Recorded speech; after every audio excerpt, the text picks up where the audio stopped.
Salut les gars, bienvenue dans Déclic, bienvenue sur ce nouveau podcast. Nous avons une invitée surprise les gars. Moi je m'attendais pas à recevoir un combattant de telle envergure sur ces chaînes. Aujourd'hui je vais vous présenter Jordan Zebo. Salut Jordan, comment tu vas mon frère? Je vais très bien et toi? Ça va très bien.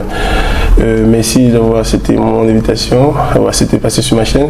Ouais, avec plaisir. Voilà. Si aujourd'hui tu passes dans Déclic, c'est parce que j'ai constaté un truc que nulle autre personne ne l'a fait jusqu'à présentement.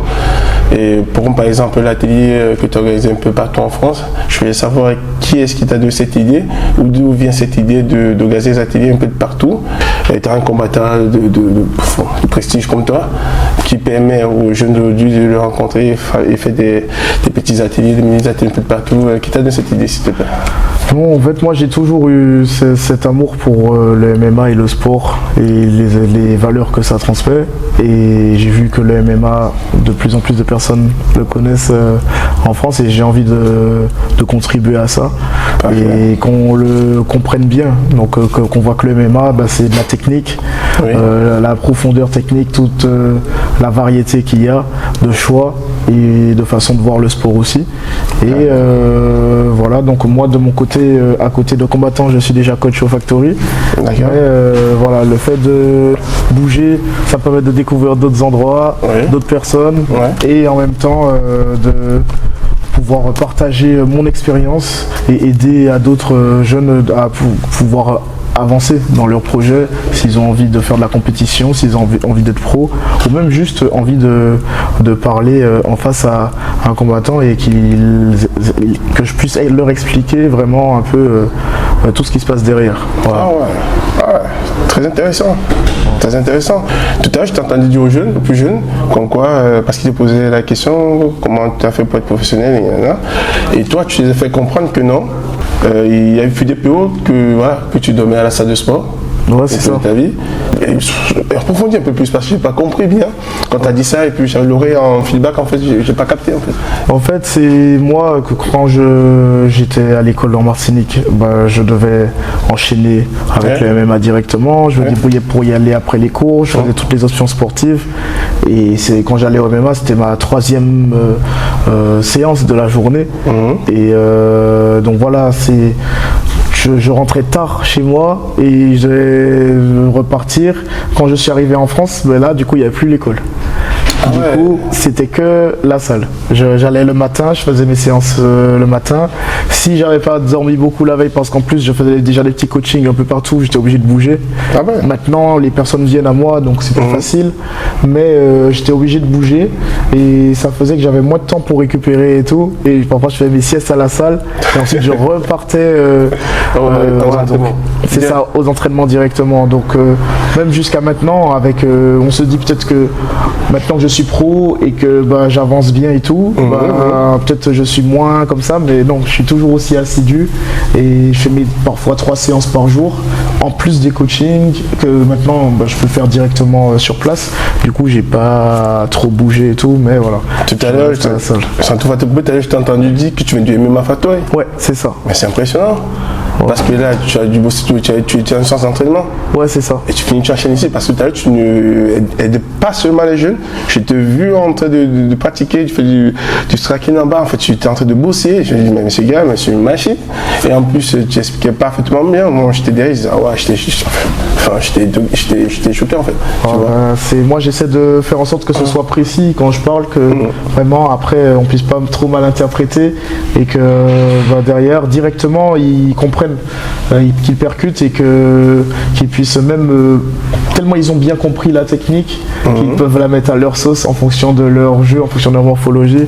C'est vraiment comme ça que j'ai envie d'enseigner le MMA, pas un truc trop brut et qu'ils comprennent pas trop, ils le font un peu de manière robotique, tu vois. J'ai capté. J'aime quand ils sentent vraiment le côté vivant du sport. Je veux parler de ta dernière victoire qui n'a pas duré. Ouais. Récemment, tu as combattu contre Carlos. Ouais. Oui. Et j'avais trop peur quand tu es monté quand tu es monté dans l'octogone. Dis-moi, comment est-ce que tu parviens à t'adapter facilement face à un adversaire, tout en sachant que précédemment, entre guillemets, tu avais perdu un combat. Et comment tu as réussi à avoir ce moment-là pour pouvoir avancer et voilà. Donc moi, je sais que, comme je disais, mon bagage en amateur, ça m'a beaucoup servi parce que le fait d'avoir connu un peu les différents styles d'adversaires qu'il peut y avoir, et puis du coup, j'avais 26 victoires, 6 défaites en amateur. Du coup, c'est pas comme si... Je pense que c'est plus dur pour quelqu'un qui a jamais été vaincu, même en amateur. Tu vois, j'étais invaincu en pro, mais le fait d'avoir déjà perdu en amateur, du coup, j'ai une... Ça compense voilà, un peu, je sais revenir, et je sais que ça veut pas dire que ton futur a changé. Non, pas du tout. C'est juste que là, tu as perdu, tu repars à l'entraînement, tu corriges tes erreurs. Exactement. Et puis, en vrai, tu as tout l'avenir devant toi. Donc moi, j'étais revenu de manière positive dans mon combat, confiant, parce que je savais que j'avais vraiment bien travaillé et que voilà, j'avais analysé mon adversaire.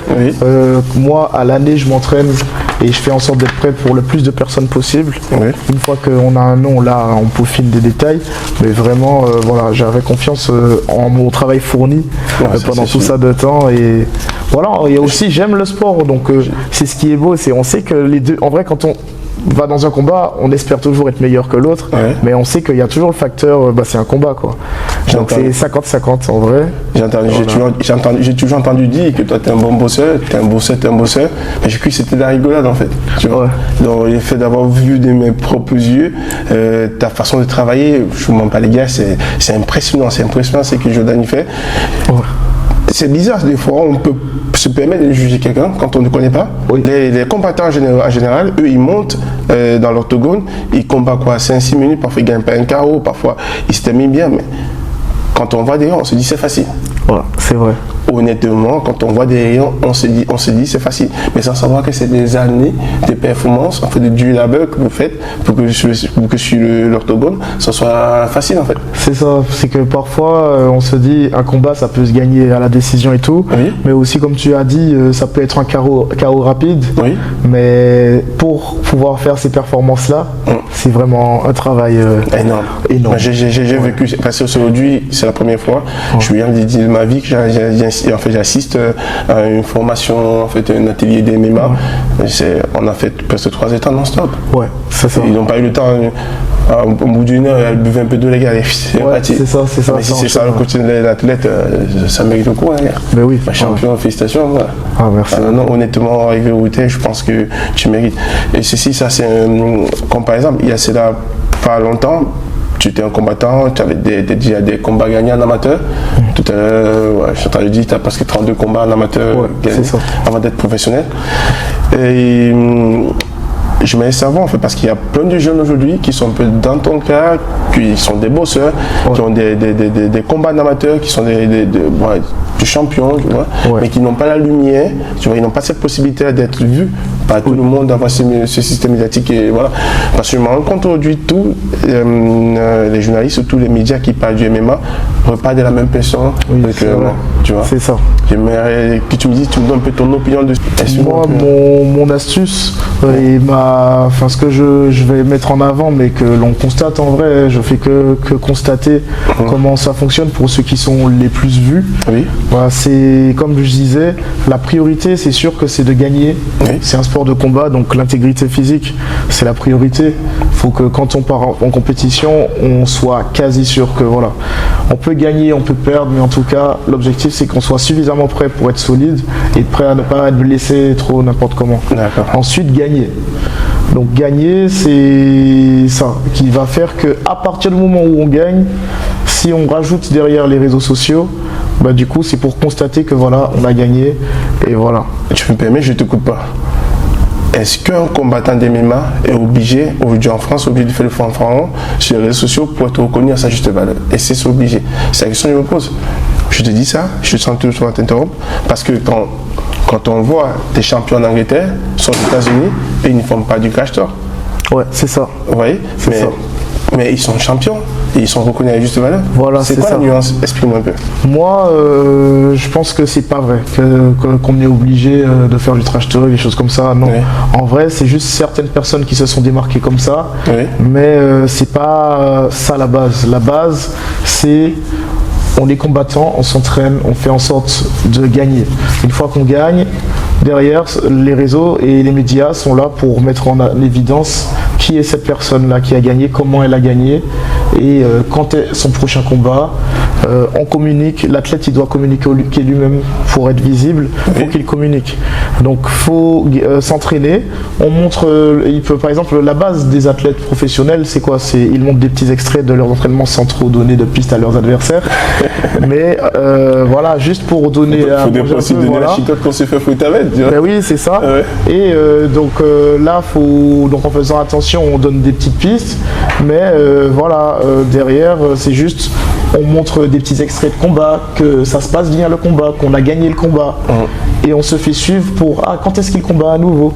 Et c'est comme ça qu'une hype monte, parce qu'on voit que voilà, le palmarès il gonfle, et puis que la personne peut-être se montre dans la vie de tous les jours un petit peu, sans trop casser la vie privée, mais que juste la personne montre qu'elle est quand même une personne normale, qu'elle aime, qu'est-ce qu'elle aime dans la vie, des choses comme ça.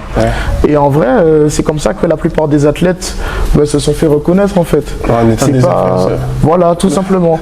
Donc il n'y a pas à forcément faire du trash talk, il y a juste à être un bon combattant qui fait en sorte de gagner, qui montre les fruits de son travail. Et derrière, qui, s'il a envie, montre un petit peu sa personnalité. Voilà, tout simplement. Aujourd'hui, tu es entraîné par le meilleur coach du monde qui est fait dans le BES. En fait, tu es dans son écurie. C'est le meilleur coach au monde. Je lui dis parce que voilà, à lui, il a plusieurs champions dans son écurie. En fait. Un très bon coach. Oui. Et j'aimerais savoir comment est-ce que tu l'as connu, comment est-ce que tu as connu Fernand Lopez, comment s'est passée la rencontre entre vous deux? Donc moi, la première fois que je l'ai vu, c'est quand j'étais passé en vacances en France. Et j'étais avec ma tante et du coup j'ai découvert Paris et tout. J'avais pas encore commencé le MMA en Martinique et j'avais envie de commencer le MMA et j'avais pas encore mon bac du coup vu que c'était c'est compliqué, tu vois, c'est la clé, voilà. C'est la clé de la liberté le bac, hein. C'est ça. On a été victime, donc c'est de quoi je parle en fait. Quand t'as le bac, après fais ce que tu veux. C'est ça. Ma mère elle m'a dit ça et j'avais envie de rester parce que voilà, j'ai rencontré Fernand, j'ai rencontré Samir Feydine, j'ai rencontré plein de champions qui étaient là, il y avait Francis, il y avait tout le monde et j'aimais... Pardon, tu étais au MMA quand Francis était au donc, quand je suis revenu au Factory et que je me suis inscrit en 2018, il était encore là. Ah, super. Je le voyais. Mais il était un combattant du UFC à ce peu. Oui, il était déjà à l'UFC. Il pense qu'il était à 3e en 2018. Ouais. Et donc là, il y avait vraiment beaucoup de champions. Donc il y avait quand j'étais venu du coup la première fois, il y avait Carla Moussou, il y avait tout ça. Donc de grands champions et j'aimais comment chacun avait son style. Il y avait le style de Karl, il y avait Samir qui était vif, un peu capoeira et puis derrière il lutte et puis tout ça. Et puis c'est vraiment, j'ai aimé le fait que même dans la façon de coacher au Factory, c'est pas comme certains clubs où il y a une façon de combattre. Chacun, on a réussi à développer leur potentiel. On a vu c'est quoi leurs points forts et on les a fait se découvrir eux-mêmes. D'accord.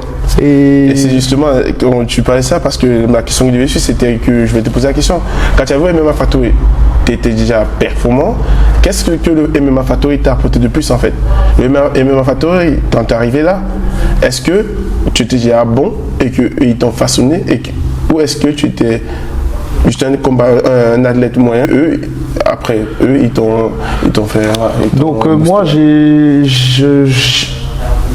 en gros, moi je comprends bien, je comprends vite, j'apprends vite, mais on va dire que du coup j'étais venu de Martinique avec quelques combats. La plupart de mes compétitions amateurs, je les ai faites au Factory parce que du coup j'ai fait des interclubs, j'ai fait le championnat de Martinique de kickboxing, j'ai fait le championnat de France de pancrace avec mon club de Martinique. Mais après, du coup j'ai fait quoi en tout, peut-être 3 mini compétitions. Juste le championnat de France c'était une grande compétition et le championnat de Martinique de kickboxing, mais sinon toutes mes autres compétitions dans les 32 combats c'était là. Et donc ce que ça m'a apporté le Factory, c'est beaucoup d'expérience, le fait de côtoyer des athlètes professionnels, vu que j'étais déjà quand même assez bon, un combattant correct, complet. Donc il y avait ça, c'est que j'étais déjà très physique parce que je suis très discipliné depuis le début. Donc vraiment gros bosseur au niveau physique, gros bosseur au niveau technique. Je suis un amoureux de la technique, un amoureux du fait d'être le meilleur athlète au niveau complet. Et du coup, voilà, j'avais encore tout à apprendre et des facilités à comprendre. Donc avec le Factory, ils ont peaufiné peaufiné. Ils ont mieux fait comprendre un petit peu les détails dans le MMA avec une vision très professionnelle et développée et beaucoup d'expérience que j'ai gagné, ne serait-ce qu'en faisant les sparring avec les professionnels qui sont déjà à l'UFC et tout. Quand tu pars de la Martinique et direct t'arrives et il y a plusieurs gars du Bellator, de l'UFC, de Cage Warrior. Ils sont tous là. Et voilà, c'est des amis, tu les check et tout, et vas-y, on se fight et tout, et ils donnent leurs astuces. C'est ça que ça apporte. Et les coachs tout aussi compétents les uns que les autres, coach de MMA, Common qui m'a accompagné depuis mon premier jour, Fernand, Benjamin. Dis-moi un peu, j'ai une question. Est-ce qu'il est possible de faire des études et du fait du MMA et d'en vivre? Je pense que c'est possible, mais c'est très dur. Vraiment, à bon niveau, au bout d'un moment, forcément, il faut faire que ça. Même avant d'arriver au haut niveau, parce que ça veut dire qu'on arrive au haut niveau et à un moment, il faut faire une pause parce qu'il faut progresser et ensuite on continue. Non, moi je suis plus, et c'est ce que j'ai fait, du coup j'ai eu mon bac. Comme ça, j'avais la possibilité d'aller en France parce que jamais j'aurais pu aller en France sans mon bac. Et là, une fois que je suis arrivé ici, voilà, j'étais consacré à 100% à ça. J'étais consacré à 100%. J'ai pu bosser comme il fallait, nuit et jour, pour que voilà, j'enchaîne les combats amateurs. Et du coup en 2021, donc entre 2018 et 2021, énormément de combats amateurs et je passe pro ensuite en 2021. Voilà. Super, moi de toute façon félicitations Jordan. En plus tu as un exemple, tu inspires beaucoup, honnêtement. Je dis parce que tu as vu tout à l'heure, le plus jeune de combattants qui était là aujourd'hui, les gars, en atelier, le plus jeune aujourd'hui. Il avait 15 ans. Non, il y avait un autre, c'est vrai. Il devait avoir 8 ans. Ouais, peut-être, ouais, c'est ça. Dis-moi, comment est-ce qu'on façonne un enfant de 8 ans dans le MMA? Comment est-ce qu'on donne l'amour ou l'envie à un enfant de 8 ans de pratiquer ce sport, s'il te plaît? En vrai, moi je sais que très tôt j'aimais les sports de combat et ça dépend de comment aussi on a eu les premiers... le premier contact avec le sport, c'est ça. Faut que directement que l'enfant il comprenne déjà que c'est quelque chose qui sert à avant tout se protéger. Et vraiment qu'il réussir à avoir des bons coachs qui lui font tomber amoureux de la technique. Et voilà, lorsque c'est un tout petit enfant et tout, ça va être beaucoup de travail de forme de corps, qu'ils comprennent les facilités, c'est-à-dire comme l'attaque de jambes, quand je montre comment on roule avec le genou au sol, etc. C'est l'habituer à être dans tous les sens, l'habituer à faire confiance à son corps, l'équilibre, utiliser tous ses membres, ses appuis. En vrai, faut que ça semble un peu comme un jeu, tout en étant bien sûr avec le côté où faut être sérieux et voilà, la discipline. Et ça c'est très bien d'apprendre ça très tôt. Que l'enfant continue le MMA ou pas, ça c'est quelque chose qui marque et vraiment dans la vie de tous les jours qu'on puisse appliquer dans tout. Bravo. C'est quoi ton rang aujourd'hui dans le MMA? C'est quoi ta place aujourd'hui dans le MMA français? Qu'est-ce que tu penses? Moi je pense que si je fais bien mes prochains combats, parce que j'espère c'est soit j'ai le titre à Arès, soit si j'ai pas le temps en direct, que je puisse aller à l'UFC. En tout cas, c'est mon objectif. Est-ce que tu as des propositions du UFC maintenant? Parce que je sais pas si ton manager a fait du bon travail avec. Mon manager, du coup, il m'avait dit que l'UFC était déjà intéressé. Là, c'est juste que du coup, encore quelques victoires. Et voilà, c'est pour ça que je dis en fonction des opportunités. Est-ce que j'aurai le temps d'être à l'UFC avant d'avoir le titre à Arès si tout se passe bien? Donc on va dire, après quelques victoires à Arès et départ à la club UFC. Voilà, c'est ce qui est prévu normalement. C'est ce qui est prévu, vraiment. Voilà. Je te souhaite en fait, je souhaite tout le bonheur, en fait, tout le bonheur du monde, toute la chance du monde. Merci que tu puisses entrer entre l'UFC. Et ça fait aussi plaisant de voir des combattants français qui brandissent très bien le drapeau et qui font de tout pour être au top, en fait. Il faut vraiment de tout. Et ces gens vont voir, ils vont croire que c'est facile, ils vont t'acclamer d'ailleurs quand tu passes à la rue sans s'envoyer des sacrifices, mais c'est même plus un âme que tu vends ton esprit. C'est un truc, en fait, c'est un sacrifice qui n'a pas de nom. Ouais, c'est ça. Vraiment, c'est une vie entière consacrée à quelque chose où forcément c'est qu'on est passionné pour donner sa vie à ça. Voilà. Jordan, notre interview va être bref parce que le temps nous court dessus et c'est fait tard. est là depuis tout à l'heure, tu vois. C'est ça. Et merci vraiment de passer dans l'équipe. Grand merci à toi. Je te remercie, Fabien. Allez. T'as fait le chemin et tout. Merci beaucoup. de rien, gars. Bon, chers amis, c'était Jordan Zebo, c'est Déclic. Au revoir.